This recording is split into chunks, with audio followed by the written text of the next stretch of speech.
Welcome to Faith, Reason, and Geekdom. I'm your genuflexer, Roger. My brothers and sisters in Christ, join me every week as we work out these three perspectives in our everyday lives. That's what I call Christian genuflexing.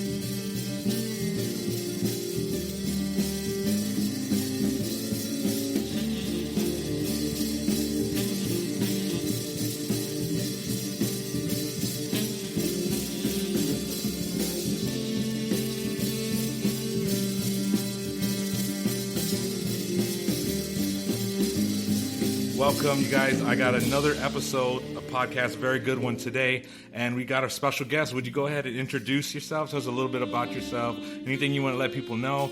Thank you for being on the show. Awesome. Thank you so much for having me.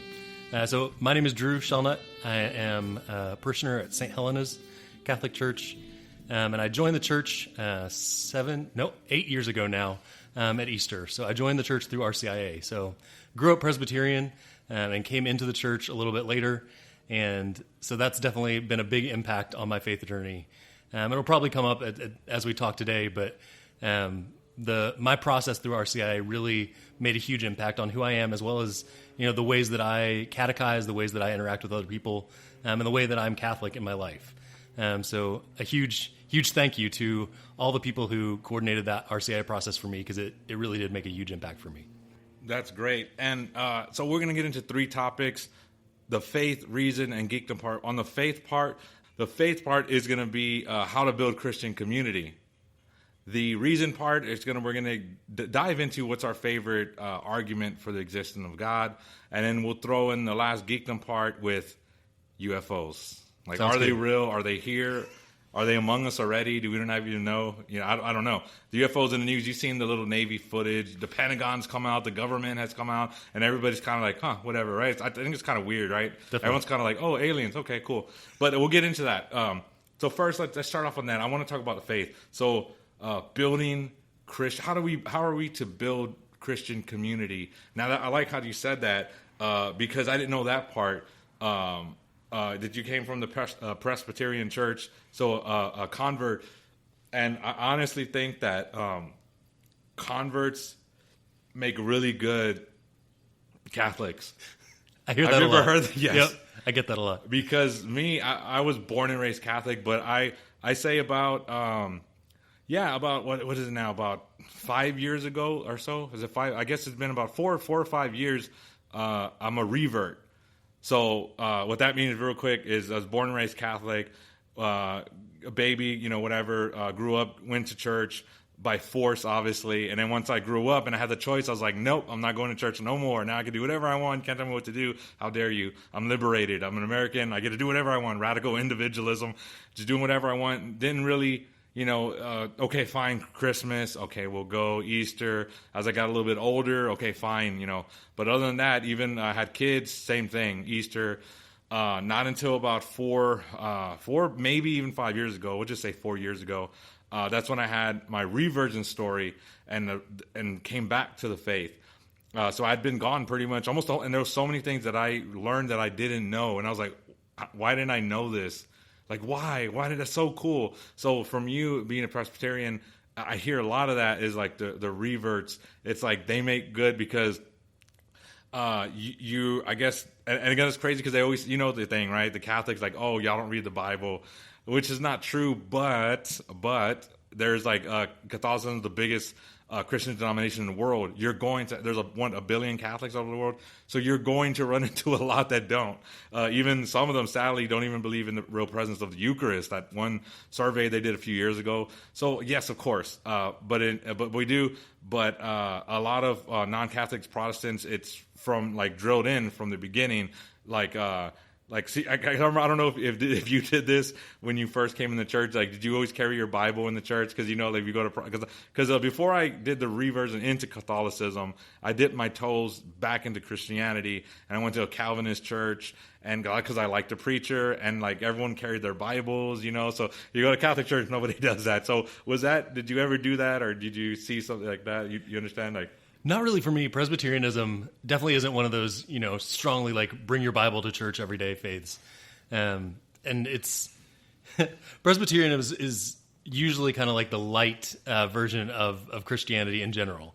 So it's very, very regimented, very serious, but like also not necessarily as, Bible beating. It's like an offshoot of Anglicanism, right? Like the Anglican Church, right? Like from the Anglican Church and then the Presbyterian Church. Okay, right. Okay, yeah. So it's more of a high church. Really, it's not very Bible only kind of. So yeah, no. It's similar to like Lutherans, kind of. So like because you have the Catholic, you have the Lutherans, the Anglican Church, and then again evangelicals and more like non-denominational. So it's a little bit different from I get what you're saying. But how are we? Because I don't know if you had this. Well, that actually be an interesting question in the Presbyterian community or church. Did you feel like there was when I say building community, it seems like a lot of people, like I have a brother, he's a non-denominational youth pastor, and I've been to a few of his churches that he's been into, and it is like, I'll tell you a little short story later, but like, it's a lot different, and it seems very welcoming. I walked into there, I guess I'll just say it right now. So I walked into there, and they had like a nice coffee machine, tea machine. Mm-hmm. Everybody's like, hey, right? Like going up to you, hey brother, hey, come on in. We got seats right here. And I walk in, and it's all dark, and I hear loud music, smoke coming. I was like, what's going on? I walk in there, and it's like dark, and some guy like literally like if you're going to a concert, he had a little flashlight. Like, I got a seat for you right here. And I was like, oh, it's like a concert, like dark music. The guitar, the bass, and it's like young people. I was like, where am I? This is not a church. I'm not used to, you go to Catholic churches. This is definitely different. Young people standing up and singing, and then they're singing the songs and guitars and drums and lights. And I was like, whoa.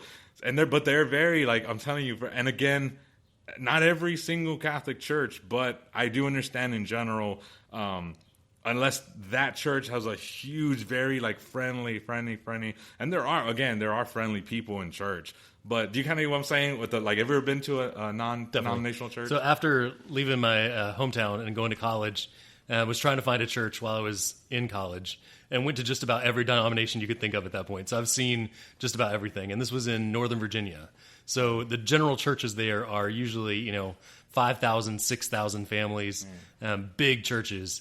And I mean 5,000, 6,000 families at every service. So like huge churches and TV screens everywhere, all sorts of things.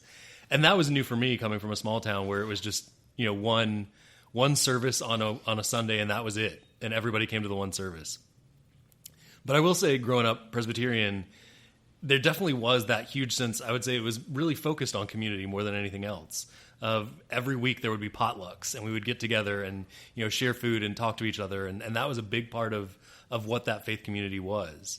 And I think that's one of the things that was strangest for me coming into the Catholic Church. And luckily, once again, my RCIA process, part of that RCIA process that I think made me feel so comfortable is every week for RCIA class, we would have a potluck, and people would bring in food for our classes. And so it automatically made me feel at home, like, okay, I'm familiar with this, I can do this.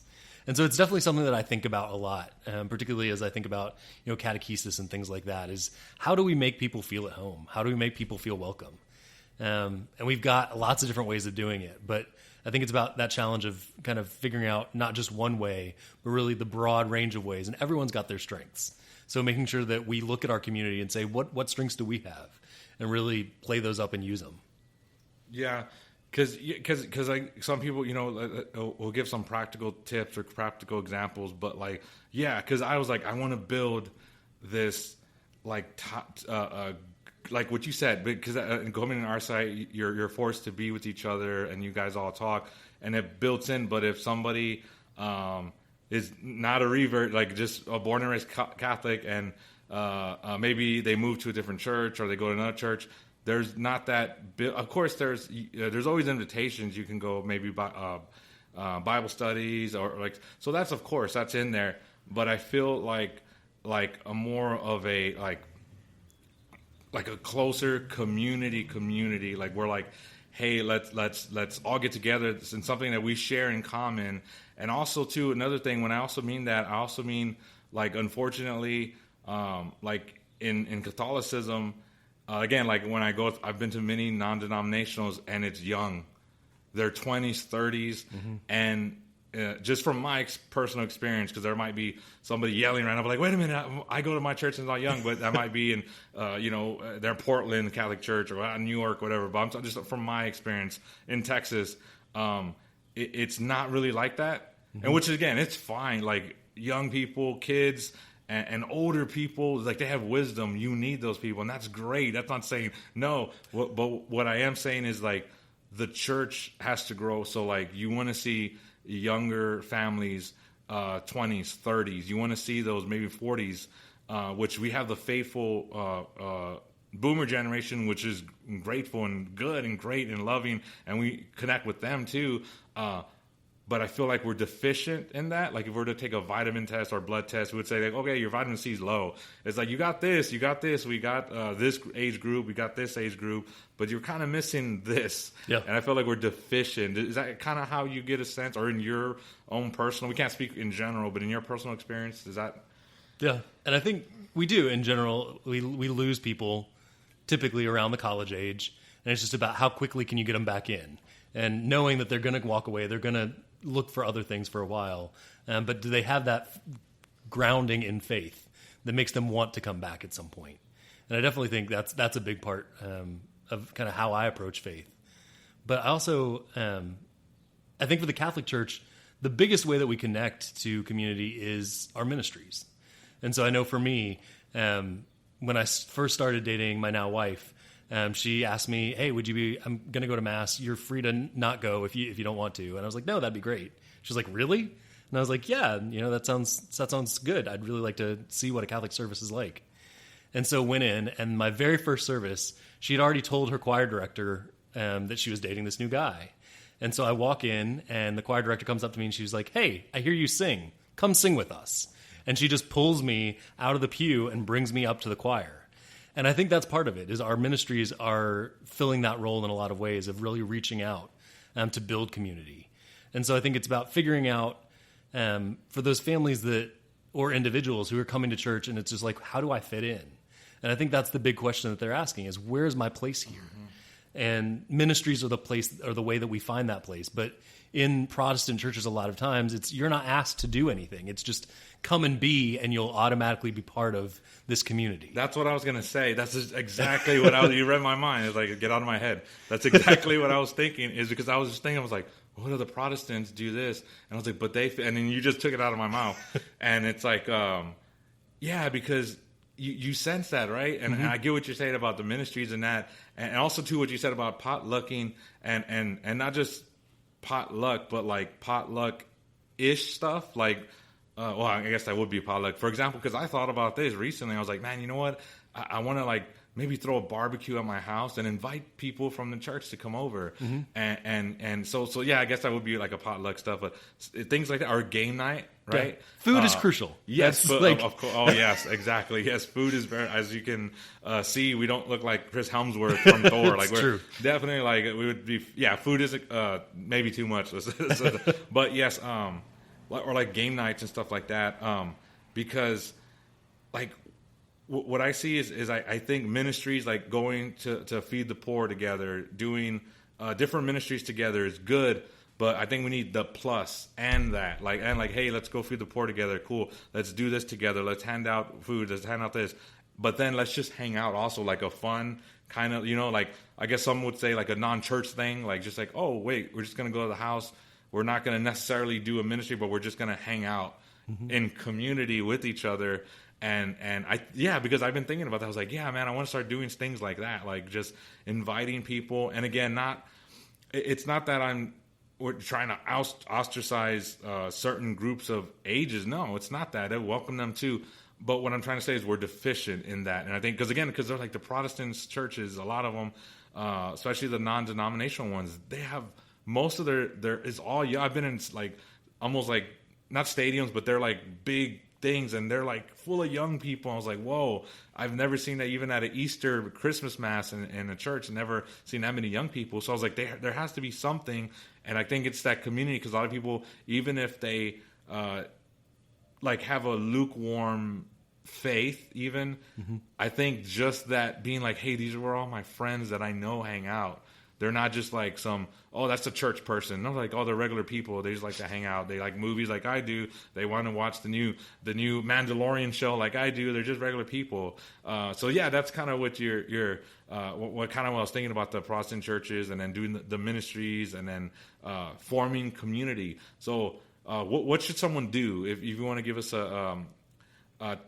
some more examples of what should we do to build? Should we go out and recruit people in the church to like hang out, or should we have like bowling nights, or like, hey, you want to go grab a couple beers or whatever, or hey, you want to come over, have game night, you want to barbecue? Is it stuff like that, or is it that and plus this, or how do you see that vision, I guess? For me, I feel like it has to be tied together. Because I'm not sure that those relationships would develop if you just like, hey, new person in church, do you want to come over to my house to have a game night? Mm-hmm. I'm not sure that people would really respond to that well. And so I feel like you have to have that relationship. You have to have the ministry gives a meaning to your relationship of this is why I know this person and I have this tie to them. And so like our choir director has game nights at her house and we go there, pretty regularly. And then to the members of the choir, we became really close. And so we go over to their house and they invite us for dinner. And, it's just that opportunity to come together and spend those time. But that ministry gives the focus of why we know each other. And so I feel like the ministry is important. But I'm wondering, once again, from the Protestant perspective of, how do they bring everyone? Because right. I get what you're saying about like if let's say I were to join a choir, which by the way, I would never have you guys. That would be a sacrifice for you guys. Okay, that would be penance for you guys, for everyone in the church, time off purgatory if I were to join their choir. So you don't want that. But for example, let's say I joined the choir ministry, I can see that automatically we get, hey, let's. But yeah, I get what you're saying. But like Protestant, how do they do it with like? If a person in church, like say there's a young family and they come to church and they're not in the ministry of the choir or ministries of the lectors or any of that, how do we get them into that? Yeah. So yeah, that's kind of like a trick. Is like, how do they do it? Like how to sneak into it? Like let me study from them. Take what is that? I forgot who said it. Like take the good, or was it Paul? Was it St. Paul that said? From about other religions or other things or writings, like take the good, leave what's bad, right? Mm-hmm. Yeah. So is it something like that, but then tie it in, try to get it to the ministries, right? Definitely.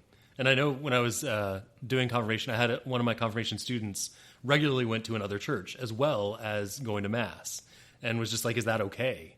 And I was like, well, like if there's something that you're getting from that other church that really builds your faith, then absolutely it's okay. Yeah. But what I would ask is think about what is it that you're getting from them, and can you bring that back to the Catholic Church? Yes. And so I think that's what we're needing to look at too, is like, I think it's, for so long it's been, we are different and we need to be different. Mm-hmm. And we do, and we are. But at the same time, we need to bring in some of those pieces in order to make people feel like they are part of a community and part of a family. And that's what church is all about, is really feeling like you're a part of something greater than yourself. And importantly, directing it back to Jesus. Mm-hmm. But at the same time, it is like we are Jesus to each other. Yeah. And that is our calling. That's what we're meant to be. And really looking back at kind of what I was just saying, I know a lot of times with the Protestant churches, it is that simple of somebody brand new comes in and it's just like, hey, come over to our house tonight and get dinner. And I think maybe it's one of those, it's not awkward if you don't make it awkward of like, no, just come. Like you don't have to be anything special. You don't have to be, you don't have to offer something. You just come and you are. And I think that's one thing that, for our friends, they always did for us. And so it was never like, we're expecting you to be something or we're expecting you to offer something to us. No, just come and be. And we just want to be around you. Yeah. And I think offering that to others and doing that ourselves is really the biggest calling and biggest way that we can contribute. Yeah. Yeah, I think that's good. That thing was well said. Reach out, communicate, potlucks, ministries, invite people, stuff like that, get to know each other, hang out, like you said. Yeah. So I'm sorry we couldn't solve the church's problems in one podcast episode, unfortunately, because we could go on, this could go on another hour, but we'll end it there. Hopefully, if I don't torture you in this heat box too much, you'll be back on the show, and we'll talk about this a little bit more. But let's get into reason. What I wanted to do is I wanted to like, what's your favorite argument for the existence of God? Now, favorite, it could be, I guess it doesn't necessarily have to be, because there's a difference between, I could tell you my favorite movie, it's probably a Jean-Claude Van Damme movie, but I could say it's not the best movie. Like if I were to give you my best, the best movies I think of all time are way different from my favorite movies of. Like Definitely. I'm not going to be watching, Schindler's List or certain movies a bunch of times, but I will pop in like the Zack Snyder or the Batman or Justice League cut, and I'll just keep watching it over and over. But it can't hold a candle to certain, it's not going to be like The Godfather 2 or something. So again, it doesn't necessarily have to be the best argument or strongest. It's just your favorite. Yeah. So so what's your favorite argument for the existence, or one of the favorite? Well, I saw your book as we were coming in, so I'm worried we're going to pick the same one. But St. Thomas Aquinas, and the Cinque Viae are, I think, the biggest one for me, particularly when I was teaching youth confirmation. I love talking about it because, for the most part, with my high schoolers, they're going through algebra right then. They're going through mathematical proofs. And Thomas Aquinas basically just took the mathematical proof and applied it to God.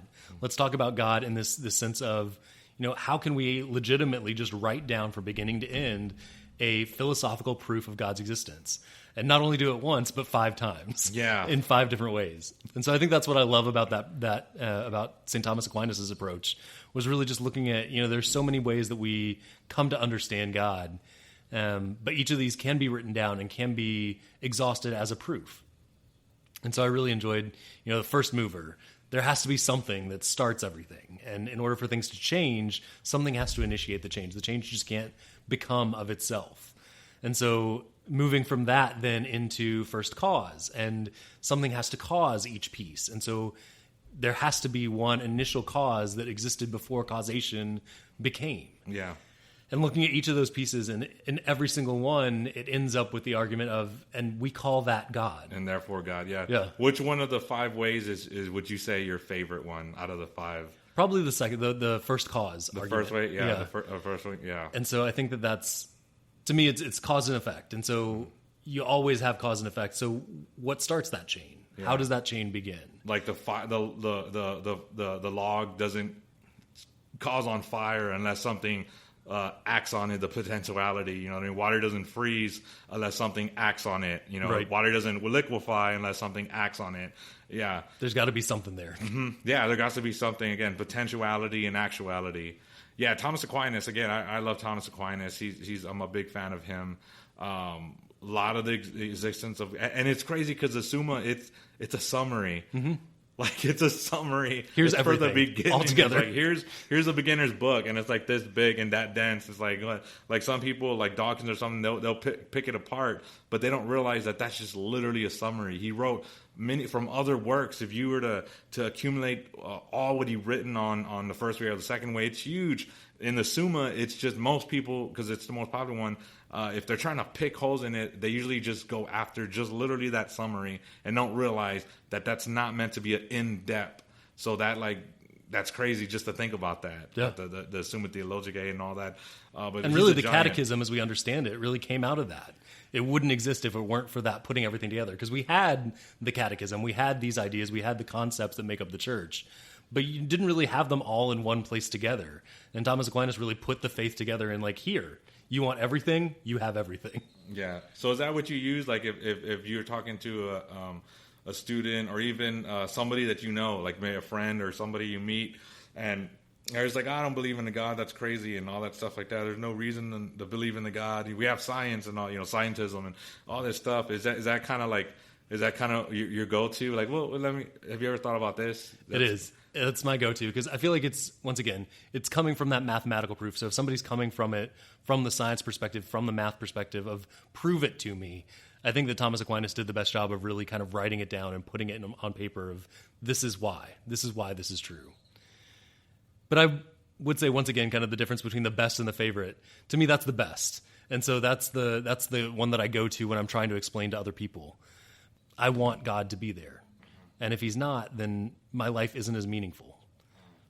Yeah, because I think because it's easy to fall into nihilism, and I think some people could teeter-totter or Also, too, I like if somebody's kind of teetering. It's not. Well, it's not. This is not my favorite. But I kind of like the Pascal's wager kind of thing. Oh, yeah. But again, that's not my top 5 or top 10. It's just I kind of like that because what you said about you have to have faith. At some point, everything takes faith. Even to believe there is no God, that takes a faith. Yeah. Whether you like it or not, You're making a choice. Yeah, you're making a choice. You're making a faith choice. So, but I like throwing a little Pascal's wager in there. It's like, well, what do you gain? What do you lose? And again, I really like. Some people might not like it, or they might not understand what he means. He's not saying just like falsely, like just like, for example, if someone said Zeus is real, I'm just like, well, I'm just going to think Zeus is. I'm just going to Pascal and like, no, it means if you looked at the evidence and they're both good. There's no good evidence for Zeus. Like I said, you've heard that, like, oh, well, I don't believe in God because I don't believe in Santa Claus. I don't believe in Poseidon. I was like, that's not even close to what Poseidon is a created being. That's a supreme being. God is not even a supreme being, really. He's not even, sometimes we might use words like that, but he's not, when people mean that, they just mean he's not like a super plus. He's not, material. He's not in space time. So Zeus and all them, Santa Claus, they're in space time. So that's not even God. So that's crazy. But yeah, Pascal wager. But my favorite, and I think it is. I go back and forth. It depends on how I feel. I wake up and it's rainy, or I stub my toe. I might change. Like literally, my mood changes, and it'll be. But I think. This is always in the mix for my favorite / I think is the best or strongest is the contingent argument, like the third way. Right. The third way for that, and it's like the third way has like term like being, and being is anything that exists, either physical or non-necessary, either physical or non-physical, and a necessary being, something that must always exist, and then possible being. Or contingent being, I like saying, possible or contingent being something that is capable of existing, or it's capable of not existing. Like me and you, like we didn't have to exist. The tree in my front car didn't have to exist. The bill in my mailbox didn't have to, and I wish it didn't exist, but it's there. There's bills, right? I wish it didn't exist, but they're possible of being that. But every possible being is dependent on a cause outside of itself, right? Like, so I think that makes sense. Like, that I think people could grasp that, because they'll be like, if you're trying to talk to somebody about, well, there's not God, I was like, well, think about this. Like, there must be at least one necessary being, right? There has to be at least one necessary being that's necessary through itself, and doesn't get its necessity from another, because then it just literally just kicks the can down the road. So, like, a necessary being has to be through itself, but also its existence and essence must be identical. Like, again, have you ever heard, like, what's a unicorn? Well, the essence of unicorn is, it's a horse with a horn on its head, rainbows, that my daughter always wants to buy anything of it, backpack, whatever she wants it. But does it exist? No, it doesn't exist. Like a dinosaur, what's the essence? We know what the dinosaur, Jurassic Park, all that stuff. Does it exist? Not now, but it did. But so essence and existence, the necessary being, it must be. Like God is, like in the what is it in Genesis? I am who am. Like He is. He just is. He is being itself. Not saying that He is like the world, because I forgot what religion that is, but that He is nature, and not really like that, but in a way, like He is. He just is. He am who is, or so. But there must be one. But think about this. Like, if everything in reality is a possible being, and there are no necessary beings at all, like, is that possible? Like, think about that. Like, because if the answer is yes, then you don't have God. But if we say no, well, then there has to be a God. And I think philosophy could answer that question to things I think philosophy answers that the problem of existence, and why do things even exist at all? Like, why is there something rather than nothing? And think about like an example, like in a world, like if there's a world that there's only one possible being, like, can that exist? Like, one possible being? Like, no, because again, it's a contingent, like us, it's dependent on something else, and nothingness has no causal power at all. Like nothingness has no causal power. It can't do anything. And if you just add to our world that's just one possible being, if you just add an infinite number of possible beings, that still doesn't get you, because again, they're all possible beings, so that doesn't solve it either. But a necessary being, either necessary through itself or another, and like we talked about, like if it's necessary through another, like the sun and sunlight, it still kicks. So it can't be that. It has to be necessary through itself, and that would be more of like a what is it, like what we talked about is like accidental ordered series of events, kind of like if I kick the domino and it falls, or like we're born, right? Like our dads, our grandparents, great grandparents, they're not alive. We're not contingent on them being alive. You know, like my great grandchildren, it doesn't matter if I'm alive. You know, I have to start it, but it doesn't matter where it's essentially ordered like dominoes or whatever. But that's accidental order. But an essentially ordered series, or kind of like a vertical kind of hierarchical, is more of like gears moving, or like you I don't know if you heard like if the hockey stick is being pushed, the hockey puck is being pushed by the hockey stick. And the stick is being pushed by my hands, which is being pushed by my arms and my muscles and my brain. But what's pushing that? Like, what's holding that up? And that is what we call God. That is a necessary being.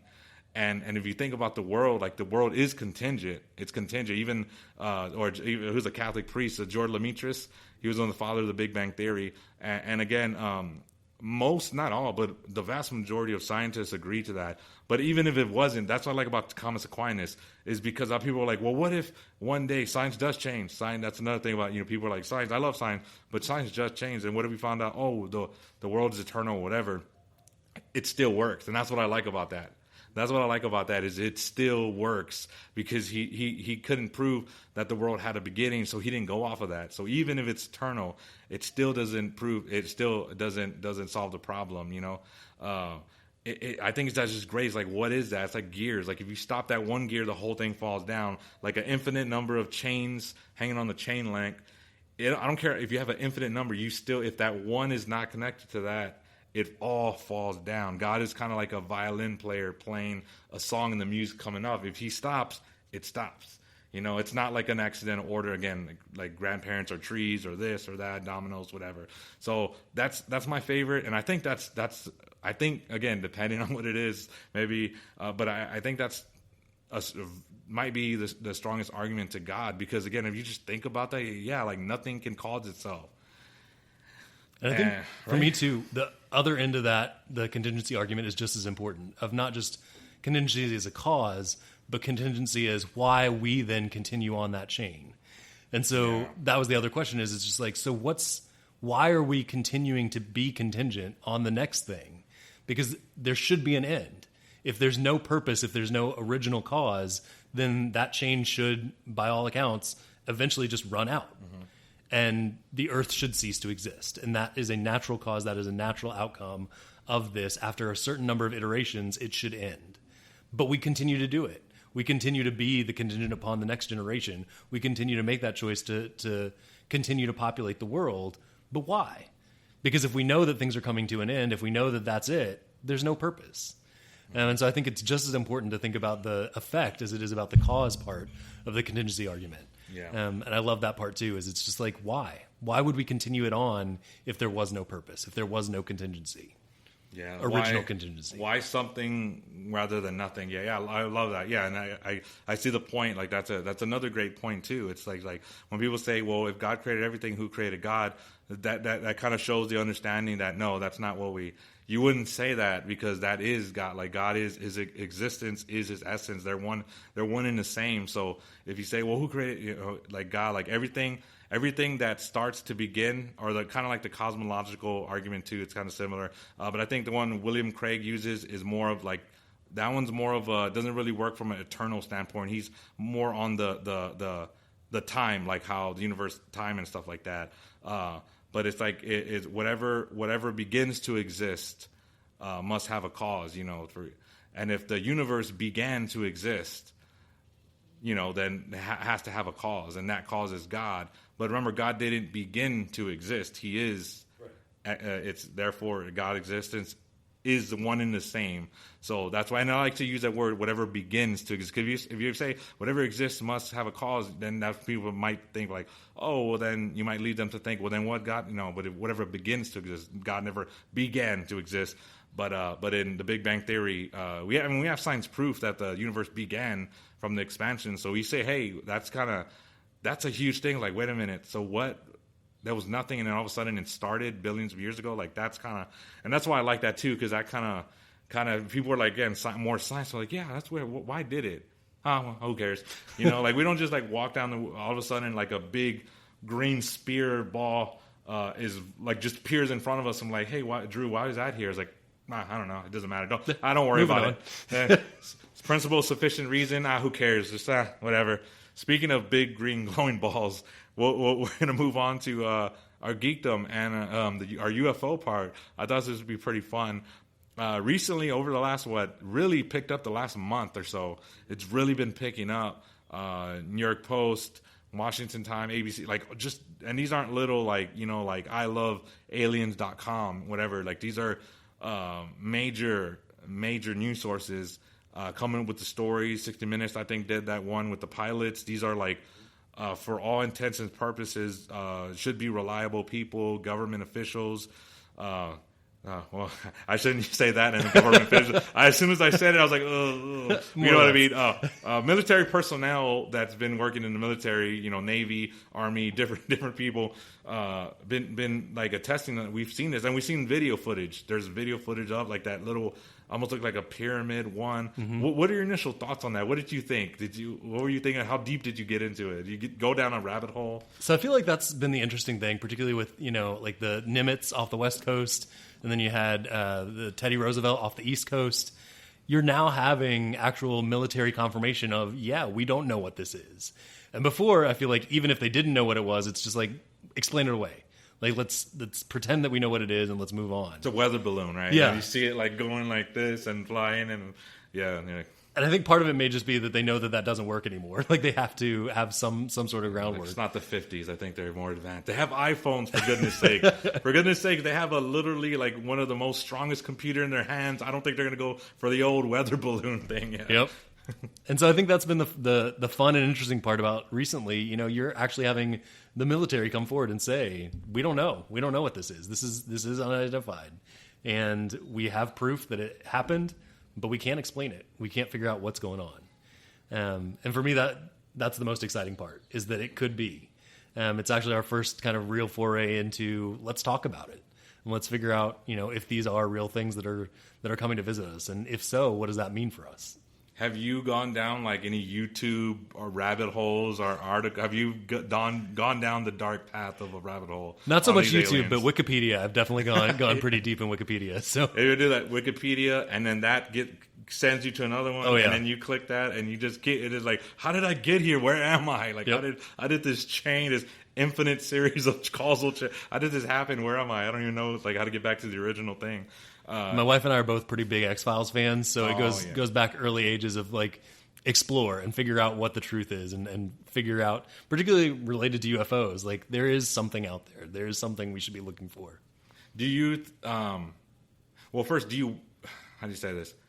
Do you want there, I mean, it's not up to us, but do you want there to be aliens? Like, is that a hope? I think it's one of those things that provides, I always talk about, and hopefully this is not getting too far off, but the library, to me, a library is so important because it's one of the few places in the world where there's magic left. And I feel like that's UFOs to me too. It's like, if they're real, if there is proof that there might be something out there, that's magic. Like it's this idea that there's something that's unknown, totally unknown to us, and can be explored from brand new.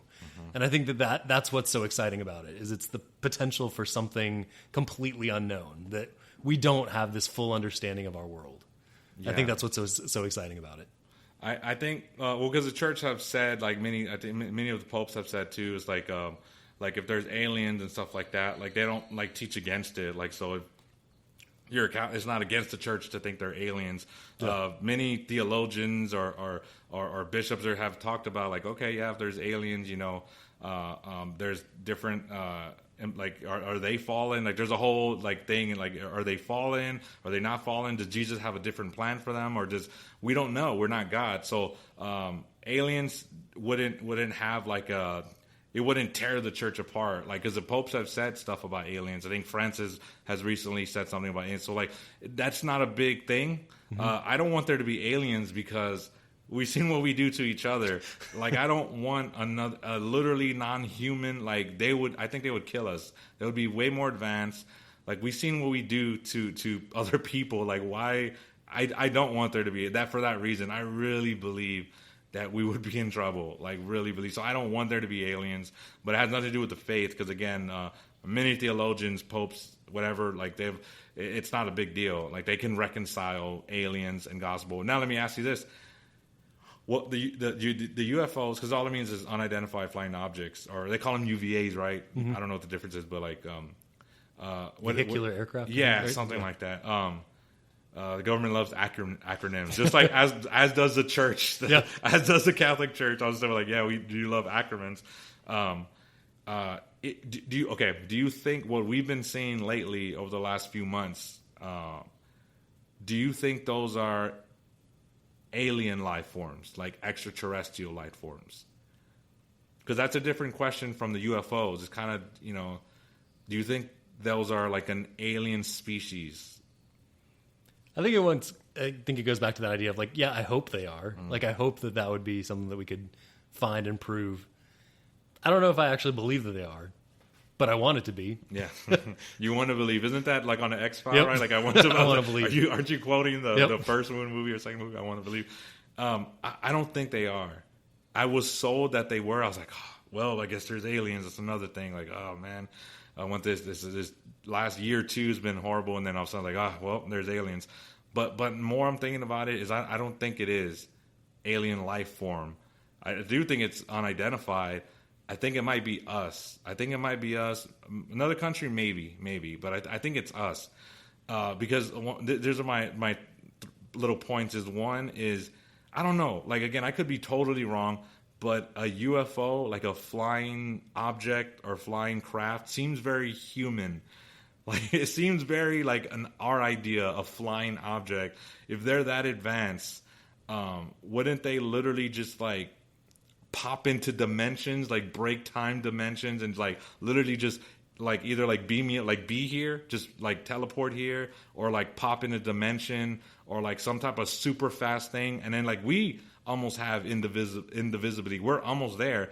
Like, you're telling me they don't have indivisibility, and they're, oh man, we're getting caught by the Navy's getting us, guys. Come on, I told you, don't let John drive again. Like, what? Like, they don't have indivisibility. Like, it seems very human shapely aircraft. Also, again, I am coming from human history experience, but I'm just going off of what we know. In the life or in the history of human exploration, usually whenever there's like the first contact, usually not far after that is, hey, we're here. Yeah. Think of going to other countries, discovering other worlds, other lands. It's usually like, hey, I saw some weird, like, come on, say, hey, everybody, put down your spears, stop sharpening your spears, put down the corn. I saw some crazy thing on the water going, and then usually they're here. Like, you know what I mean? Like Native American people, all that stuff, like, usually after there's the first initial contact, usually there's like, we're here. So if supposedly we've been seeing aliens for decades, right? Supposedly. Some even would say, people that are big fans of ancient aliens, some would say since the pyramids, thousands of years, where's the, hey, we're really, really here? There's not that. Again, that is human experience, but I'm just going off what I know. And then the other point was, what was it? The one about that seems very human. That the government is kind of, I think they're trying to throw off other countries. And like, I think it is us. We're getting close to some technology. I don't know if it's aliens. I forgot my other point that I thought about, but does that kind of like... Definitely. It reminds me of, I don't know if you ever saw Star Trek First Contact. Basically about like the first time that man surpasses warp speed. And the idea was that there was a spaceship that was passing by, and they see humankind achieving transwarp speed. And that was kind of like the signal that they were waiting for.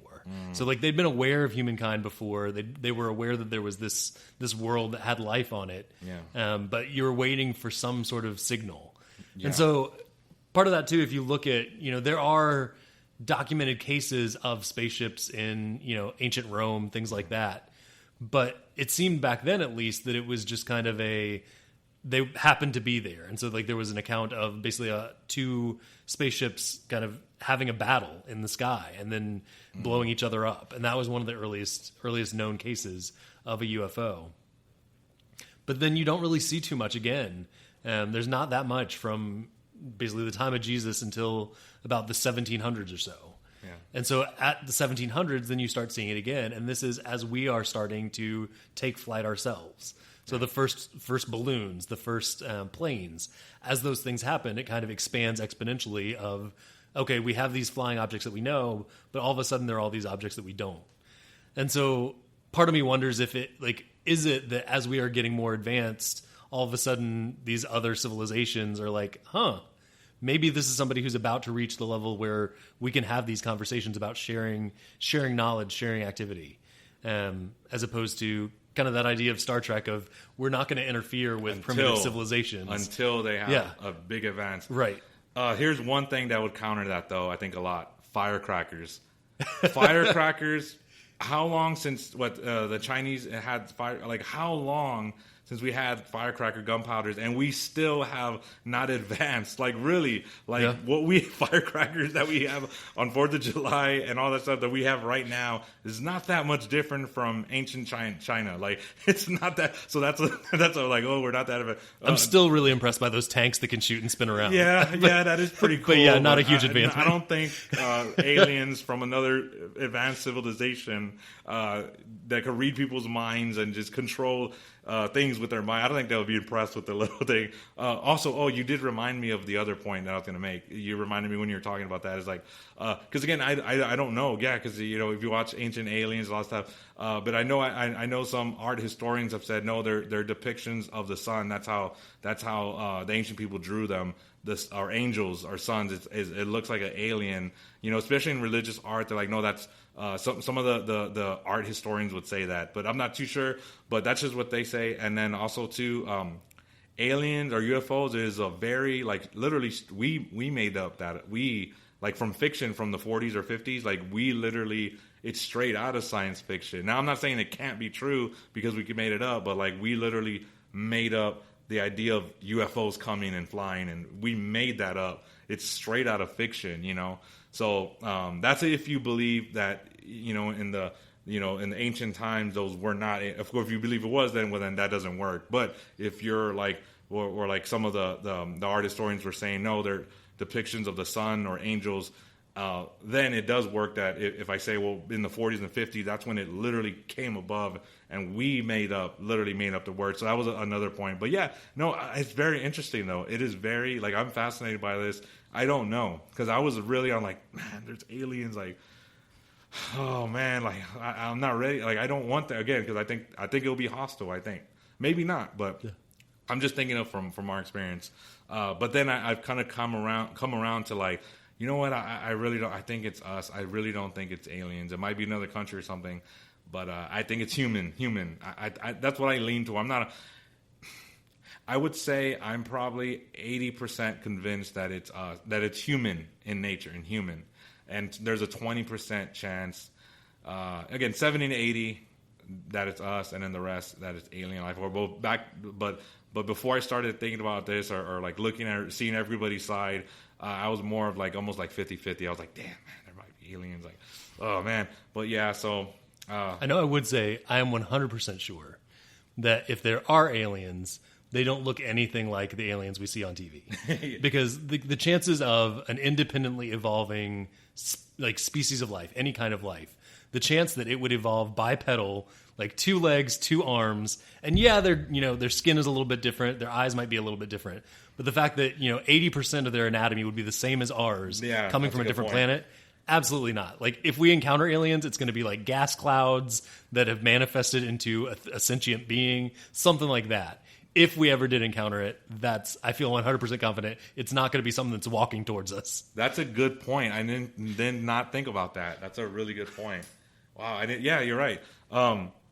I was gonna ask you a question. Are you an Aliens fan from the movie, the franchise? Oh, yeah. I love Alien. So good. I love the whole even that horrible. Again, this is like if just the horrible. I'm not condoning. I mean, I'm not endorsing this. It's a horrible movie. Even Alien Resurrection, I enjoy it. Like, it was important to this overall story of Alien. I enjoy it. Even if it wasn't a great movie. It was not a great movie, but I actually have fun. I enjoy it. I have the box set. Yeah. I love Alien, Aliens, even the Fincher cut. I think that's underrated. I think we're starting to gain. We're starting to get followers in the cult of the Alien 3 movement. Like now, everyone's like, "Oh, that's horrible." But then when they released the because that David Fincher did that movie, David from Seven, Girl with the Dragon Tattoo, Fincher, very dark director. He did that was his first movie, first big budget movie, Alien 3, and his Fincher cut like. I really like that movie. I like it a lot. Yeah. And now recently, over the last 5 years or so, I guess millennials, we're starting to be like, nah, you know what? That's actually a good movie. And I'm like, yes, I agree. Yep. And Prometheus, I love Prometheus.